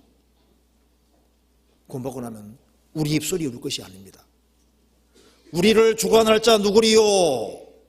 구원받으면은 우리 영혼 몸 전체를 주님이 값주고 사줬습니다. 그렇죠? 주의 것이 됐고 내 영혼 몸 전체가 주의 것이 됐기 때문에 우리 입도 더 이상 내 것이 아닌 거예요. 주의 것이 됐습니다. 그렇죠? 구약 성경 보면은 6월절에 장자를 대신 양을 다 죽였다는 거 아시죠? 장자 대신에 양을 죽였기 때문에 주님 말씀하시기를 장자는 내 것이라고 하셨습니다. 왜? 양의 죽음으로 샀기 때문에 장자는 내 것이고 초태생도 다 내 것이라고 말씀하셨습니다. 너희는 너희 것이 아니라 값으로 산 것이 되었으니 너희 몸으로 하나님께 영광 돌리라. 우리는 구원받고 나면은 이제 더 이상 내 것이 아니라 나는 주의 것이 됐다. 예수의 것이 됐다. 그게 확실하잖아요. 그렇기 때문에 구원받은 사람은 살아도 주를 위해 살고 죽어도 주를 위해 죽는다는 그게 자동적으로 되는, 자동적으로. 성경에서 봅시다. 로마 14장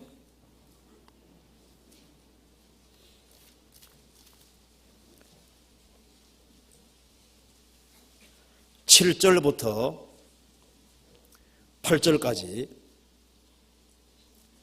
한번 같이 읽어봅시다. 우리 중에 누구든지 자기를 위하여 사는 자가 없고 자기를 위하여 죽는 자도 없도다.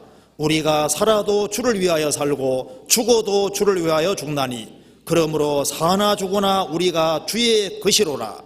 우리 신앙이지 않습니까? 우리 중에 거듭난 사람, 우리 중에 누구든지입니다. 누구든지 자기를 위하여 사는 자가 없고 자기를 위해 죽는 자도 없도다. 우리가 살아도 주를 위하여 죽어도 주를 위해 죽나니 그러므로 우리가 사나 죽으나 우리가 주의 것이로다. 우리가 주의 것이 됐고 우리 영혼 몸 전체가 주의 것이 됐고 우리 입도 주의 것이기 때문에 우리 입으로 우리가 함부로 말을 할 수가 없는 거예요. 내가 주의 것이니까. 그래서 구원받은 사람은 어떤 확신이냐면 나는 예수 그리스도의 것이 됐다. 그 확신이 있잖아요. 왜 주님이 재림하실 때 날 데려가실까요? 주의 것이기 때문에 주님 데려가시는 거예요. 주님 피로 값주고 사졌으니까 이제 나는 주의 것이 됐고 주의 것이기 때문에 주님이 데려가시는 겁니다. 그러잖아요. 내가 해외에 가서 이제 비싼 값을 주고 어떤 물건을 샀습니다. 그럼 이건 내 것이 됐으니까 내가 가지고 징계가 나오는 거예요. 주님 피로 값주고 샀으니까 주의 것입니다. 그러니까 주의 것이라는 확신이 있습니다. 또 한 가지 뭐가 있냐면은 말씀에 대한 확신이 있는 겁니다. 시편 12편 봅시다.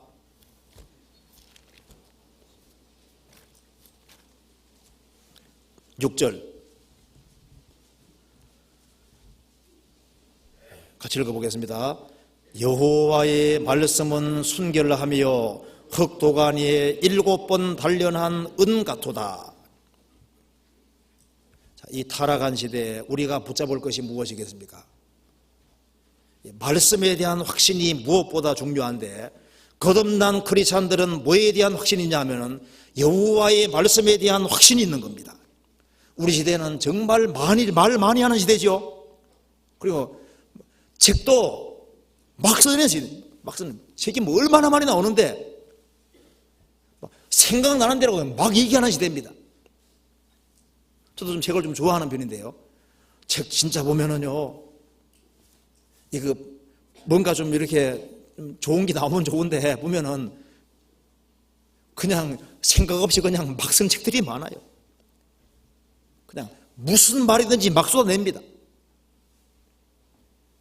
세상 책과 성경책은 완전히 다릅니다. 여호와의 말씀은 순결하며 여호와의 말씀이 지구상에 있습니다. 성경입니다. 여호와의 말씀이 있어요. 창조주가 내려준 말씀이 지금도 있습니다. 그래서 성경이 말씀하기를 너희는 여호와의 책을 자세히 읽어보라. 여호와의 책이 여기 있습니다. 옛적에 선지자들로 여러 부분과 여러 모양으로 우리 조상들에게 말씀하신 하나님이 이 모든 날 마지막에 아들로 우리에게 말씀하셨으니 히브리서 1장에 말한 대로 말씀하신 하나님이 아들로 우리에게 말씀하셨다. 하나님이 직접 말씀하신 것을 바다 기록한 것이 성경인 겁니다. 시편 기자가 말했습니다. 여호와의 말씀은 순결하며 흑도가니에 7번 단련한 은 같도다. 무슨 말이냐면은 이 도가니 속에 은이 한 번 들어갔다 나와도 깨끗해지거든요. 7번 들어갔다 나오면 어떻게 될까요? 불순물은 딱 떨어지고 순수한 은만 딱 남는 거예요. 그것처럼 하나님께서 이 성경에서 필요 없는 말은 다 빼버리고 필요한 말만 여기에 딱 갖다 놨다 그 말입니다. 그래서 예수님이 누가복음 10장에서 그러나 율법의 한 획이 떨어짐보다 천지 없어짐이 쉬우리라 그러죠. 율법의 한 획이 떨어짐보다, 한 획이 그 시브리 말로 이제 한 획이라는 것이 우리 영어로 하면은 I자하고 T자가 이렇게 I자하고 J자가 있으면은 여기 딱 이렇게 꼬부러진 거죠. 꼬부러진 거. 그게 획입니다. 우리나라 말로 하면 아 하면은 이게 아 할 때 딱 튀어나온 부분 여기 획인 거예요. 이거 똑 떨어지면 1호 이렇게 되는 겁니다. 요거 하나 떨어지는 것보다 천지가 없어지는 것이 쉬울 줄 알아. 주님 그렇게 말씀하시잖아요. 주님께서 필요 없는 말은 다 빼버리고 필요한 말만 여기에 다 집어넣는 거예요. 그래서 여호와의 말씀은 순결하며 흑도가니에 7번 단련한 은 같도다. 그래서 하나님 계명은 말씀은 불순물을 다 떼버린 절대적으로 순수한 말씀이기 때문에 이 말씀을 가까이 하면 어떻게 됩니까? 신비하게도 영혼의 눈이 밝아지는 거예요. 순결한 이 말씀을 가까이 하는 사람은 영혼의 눈이 밝아지게 되어 있습니다. 시편 18편 보시겠습니다. 19편 8절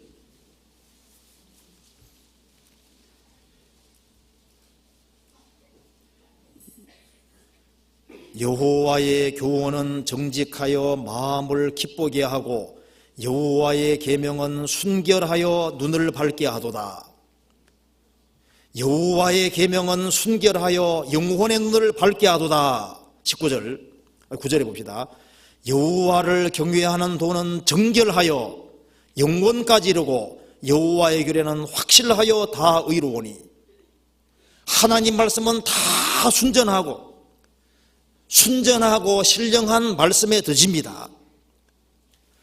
그래서 여호와의 계명은 말씀은 순결하며 혹도가니에 7번 단련한 은 같으니까 불순물은 다 빼버려서 필요 없는 구절은 단 한 구절도 없는 겁니다. 나중에 성경 읽어보면은 단 한 구절도 필요 없는 것이 없습니다. 다 필요한 것만 딱 집어넣었습니다. 그리고 7번 단련한 은 같으니까 불순물이 다 제거된 절대적으로 순수한 은이니까 하나님 말씀이 그렇게 가치 있다는 뜻입니다. 시편 119편 찾아봅시다. 119편 72절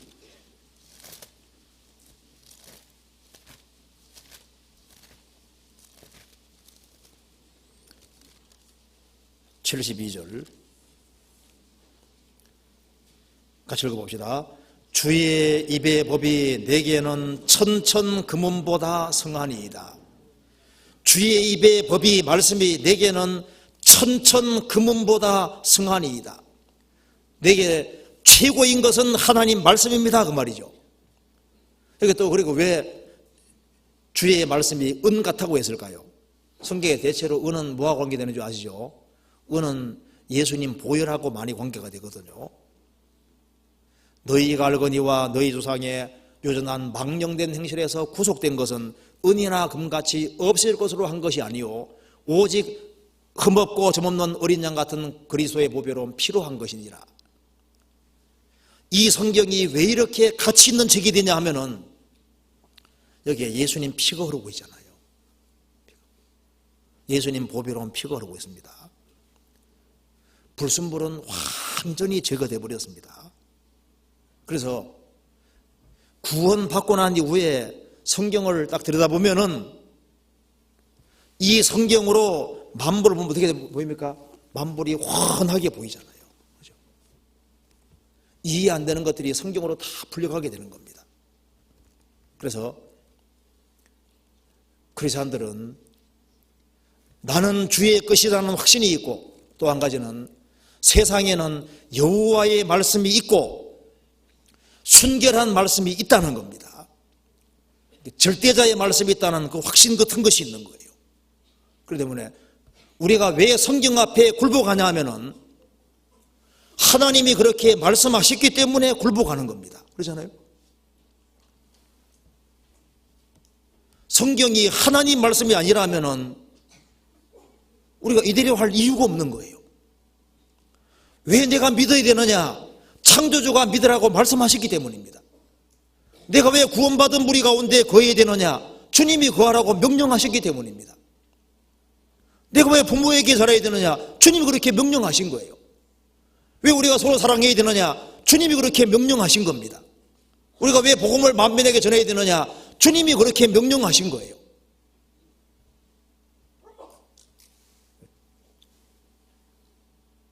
하나님 말씀에 대한 확신이 있습니다. 또 한 가지는 무슨 확신이냐 하면은 보존에 대한 확신이 있는 겁니다. 7절, 12장 7절을 봅시다. 여호와여 저희를 지키사 이 세대로부터 영영토록 보존하시리이다. 여호와여 저희를 지키사 이 세대로부터 영영토록 보존하시리이다. 여기에 먼저 주님께서는 주의 말씀도 보존해 오셨습니다. 이 성경을 보존해서 전 세계에 전파되게 하신 분이 주님이십니다. 성경을 없애버리려는 사람이 얼마나 많았습니까? 그런데 성경은 없어지지 아니하고 성경이 보존되어서 전 세계에 꽉 차게 하신 분이 주님이신 거예요. 주님은 성경도 보존하셨습니다. 예레미야 30장 찾아봅시다. 자, 예레미야 36장 봅시다. 보시면요.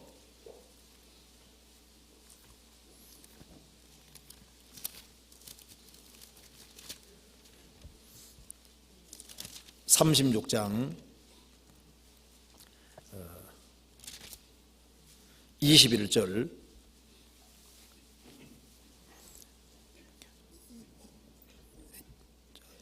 22절 봅시다. 22절 때는 9월이라 왕이 겨울 궁전에 앉았고 그 앞에는 불피운 화로가 있더라. 여호디가 3편 4편을 낭독하면 왕이 소도로 그것을 연하여 베어 화로 불에 던져서 온 두루마리를 태웠더라. 여호야김 왕이 성경책을 이제 낭독할 때마다 그걸 칼로 쫙쫙 찢어가지고 불태워버렸습니다. 그런데 하나님께서 다시 기록하게 하셨습니다. 27절 왕이 두루마리와 바룩이 예레미야의 구전으로 기록한 말씀을 불살한 후에 여호와의 말씀이 예레미야에게 임하니라 가라사대 너는 다시 다른 두루마리를 가지고 유다왕 요야김의 불살한 첫 두루마리의 모든 말을 기록하고, 왕은 성경을 불태워버렸지만 주님 어떻게 했습니까? 다시 기록하게 만들었죠. 하나님께서는 하나님 말씀을 없애면은 하나님 말씀을 하나님께서는 어떤 방법으로든 간에 보존하십니다. 이 성경이 전 세계에 전파되게 하는데 하나님이 그렇게 하신 거예요. 그리고 하나님께서 이스라엘도 보존하셨다는 거 아시죠? 그리스도 배척한 죄로 1900년 동안 그렇게 고통받았지만 하나님 어떻게 하셨습니까? 이스라엘 민족이 지구상에 안없이게 보존하셔서 1948년 5월 4일에 정확히 독립하게 하셨습니다. 그뿐 아니라 우리 영혼도 주님께서 보존하십니다. 구원받은 사람 영혼을 구원받을 때부터 주님 앞에 갈 때까지 보존하십니다. 내가 저희에게 영생을 주노니 영원히 멸망치 아니할 터이요 또 저희를 내 손에서 빼앗을 적 없느니라. 영혼 구원받은 사람의 영혼을 주님께서 보존하십니다. 성경 요한복음 17장 보시겠습니다.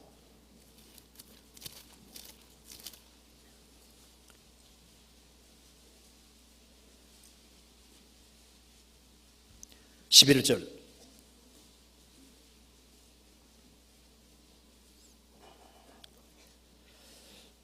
나는 세상에 더 있지 아니하오나 저희는 세상에 있어 없고 나는 아버지께로 가오니 걸어가신 아버지여 내게 주신 아버지 이름으로 저희를 보존하사 우리와 같이 저희도 하나 되게 하옵소서. 12절 같이 읽겠습니다. 내가 저희와 함께 있을 때 내게 주신 아버지 이름으로 저희를 보존하와 지키었나이다. 그 중에 하나도 멸망치 않고 오직 멸망의 자식뿐이오니 이는 성경을 응하게 함이니이다. 가룟 유다를 제외하고는 다른 제자들은 주님께서 영혼을 보존해서 지켰습니다. 주님께 나오는 사람을 이뤄지지 않고 주님께서 보존하고 지키시는 거예요. 외국에서 한 사람이 이제 구원을 받고 난 이후에 친구에게 전도하는데 친구가 전도를 안 받습니다. 그래서 그 춤추는 데에서 막 춤추고 있는 자리에서 막 대놓고 있지 않습니까? 전도 11장 이 모든 일로 너를 심판할 줄 알라 그 말씀을 딱 쏘아붙인 거예요. 그 다음에 이제 춤을 추면은 심판할 줄 알라 그 말이 자꾸 들어오니까 이게 이제 재미가 없어지는 거예요. 두려움만 자꾸 생기는 겁니다. 죄 지을 두려움이 생기니까 나중에 아이고 이래서는 안 되겠다 싶어서 나중에 이제 그리스도를 믿게 됐습니다. 믿게 되니까 친구가 너무너무 좋아서 성경책 좋은 걸 하나 선물해 줬습니다. 그래서 죄 짓던 친구가 바뀌어서 이제 열심히 전도 다니니까 그 또래 친구들이 저런 인간은 죽여야 되겠다 해가지고 큰 장총을 준비해서요. 이제 전도하러 와달라는 곳에 항상 찾아가니까 어디로 오라고 딱 얘기하고 난 다음에 골목 우성한 곳에 왔을 때 총을 팡 쏜 겁니다. 친구가 그 사람이 쓰러졌는데요. 한참 후에 깨어났습니다. 총이 어디 맞은 줄 아시죠? 성경책에 맞았는데 성경책에 구약이 다 뚫리고 총이 구약 다 뚫고 신약 마태, 마가, 누가, 요한복음이 뚫었는데 요한복음 17장 12절 보존하와 지켰나이다. 여기에 종아리 딱 박히더래요. 책이 나오는 얘기인데 진짜 같기도 하고 어쨌든 간에 보존하와 지켰나이다. 우리 영혼을 보존할 뿐 아니라 주님께서 주님 앞에 갈 때까지 구원받은 사람을 지킬 수 있는 능력이 주님께 있는 거예요. 주님 지키십니다. 주님은 의인의 세대에 계신 거예요. 베드로전서 1장 보시겠습니다. 베드로전서 1장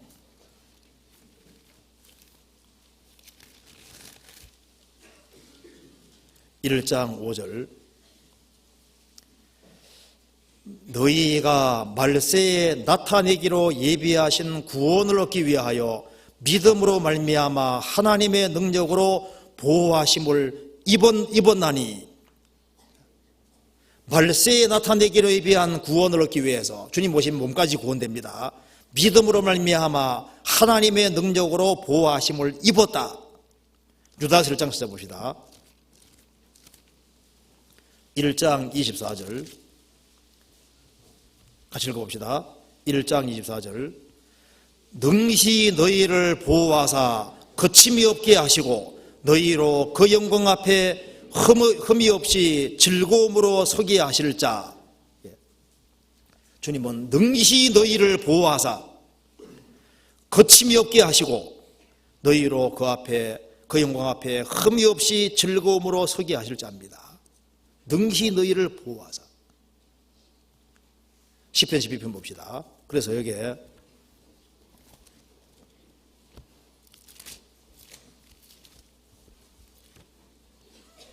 7절에 여호와여 저희를 지키사 이 세대로부터 영영토록 보존하시리다. 이 세대는 아주 타락한 세대입니다. 잘못된 세대입니다. 그런데 아무리 타락해도 주님의 손이 능하신 손이기 때문에 저희를 지키사 주님께서 끝까지 인도해 주시는 겁니다.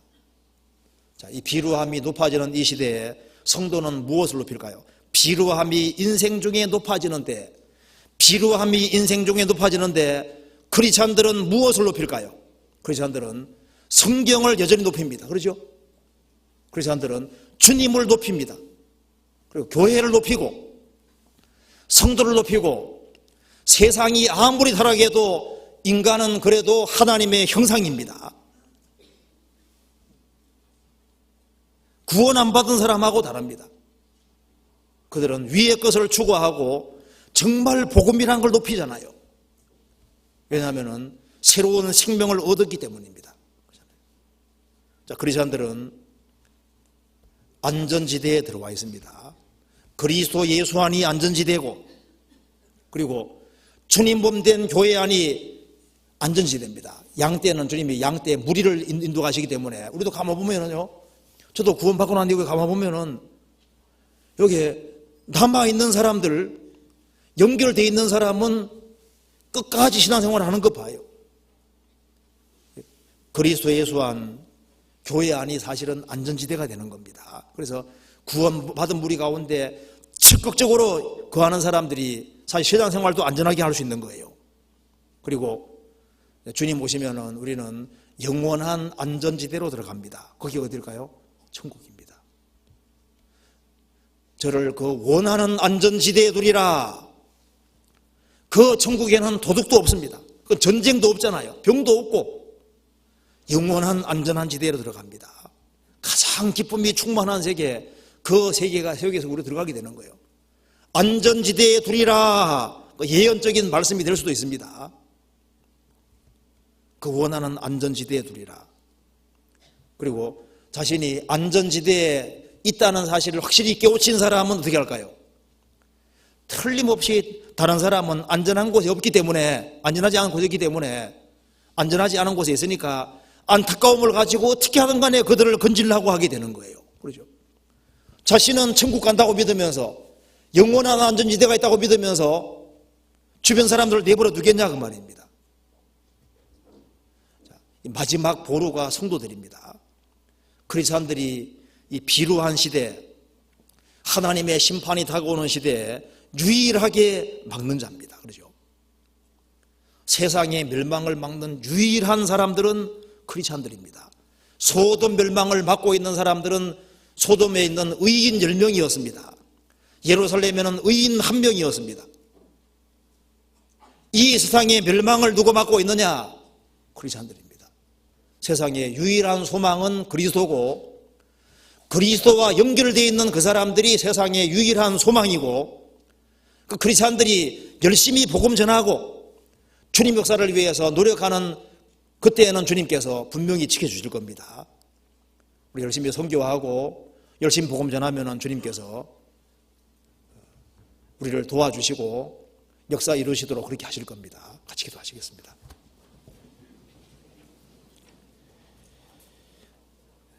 저희를 사랑하시는 하나님 아버지 감사합니다. 많은 사람 중에서 주님의 복음을 깨우치게 도와주시고 복된 소망 가지고 생을 살 수 있게 해주신 것을 감사합니다. 세상 사람과 다르게 새로운 가치관을 가지고 새로운 목적을 가지고 생을 살 수 있게 해주시는 것도 감사합니다. 주님께서 우리에게 너무나도 큰 은혜와 사랑을 베풀어 주셨습니다. 주님께서 우리 마음을 깨워주시고 확신과 소망을 가지고 담대하게 생을 살 수 있도록 도와주시고 주님께서 맡기신 일을 잘 감당할 수 있도록 도와주옵소서. 다음 주에 있을 중계 수양에 함께해 주시고 많은 사람들이 구원함을 얻을 수 있도록 주님께서 앞서 행해 주시고 주님 영광을 위하여 도와주옵소서. 우리 가정마다 지켜주시고 여러 가지 어려움들을 주님 하감해 주시고 주의 역사를 나타내 주옵소서. 우리 모든 생에 주님의 거룩한 말씀으로 다스려 주옵소서. 주 예수 그리스도 이름으로 기도하옵나이다. 아멘.